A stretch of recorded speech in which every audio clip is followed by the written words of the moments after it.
ઝઘડિયા અને વાલિયાના ભેંસો ચોરીના 4 ગુનામાં છેલ્લા પોણા 2 વર્ષથી નાસ્તા ફરતા આરોપીને છોટાઉદેપુર જિલ્લામાંથી લોકલ ક્રાઇમ બ્રાન્ચ ભરૂચની ટીમે ઝડપી પાડ્યો છે।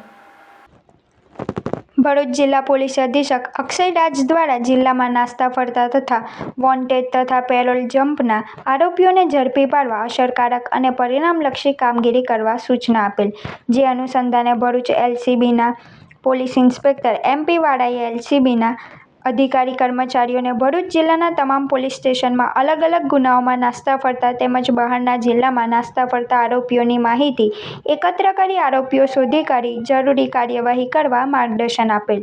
જે અન્વયે પીએસઆઈ આર.કે. તોરાણીની ટીમ નાસ્તા ફરતા આરોપીઓને તપાસમાં છોટાઉદેપુર ખાતે ગયેલ હોય તપાસ દરમિયાન ટીમને મળેલ બાતમીના આધારે ઝઘડિયા તથા વાલિયા પોલીસ સ્ટેશનના 2 ગુનામાં છેલ્લા પોણા 2 વર્ષથી નાસ્તા ફરતા આરોપી સુનિલભાઈ રાઠવા રહે સખન્દ્રા ગામ ડેરી ફળિયું તાલુકો બોડેલી જિલ્લો છોટાઉદેપુરના તેના ઘરેથી ઝડપી પાડેલ। અંકલેશ્વર એલસીબી ઓફિસ ખાતે લાવી તેની પૂછપરછ કરતા તેને ઝઘડિયાના ભેંસો ચોરીના 2 ગુનામાં તથા વાલિયાની ભેંસોની ચોરીના 2 ગુનામાં વોન્ટેડ હોવાની કબૂલાત કરતા તેની અટકાયત કરી આરસીપી.સી એક્ટની સંલગ્ન કલમો મુજબ કાર્યવાહી કરી વધુ તપાસ અર્થે અંકલેશ્વર શહેર બી ડિવિઝન પોલીસને સોંપી ઝઘડિયા તથા વાલિયા પોલીસ સ્ટેશને જાણ કરવામાં આવેલ છે।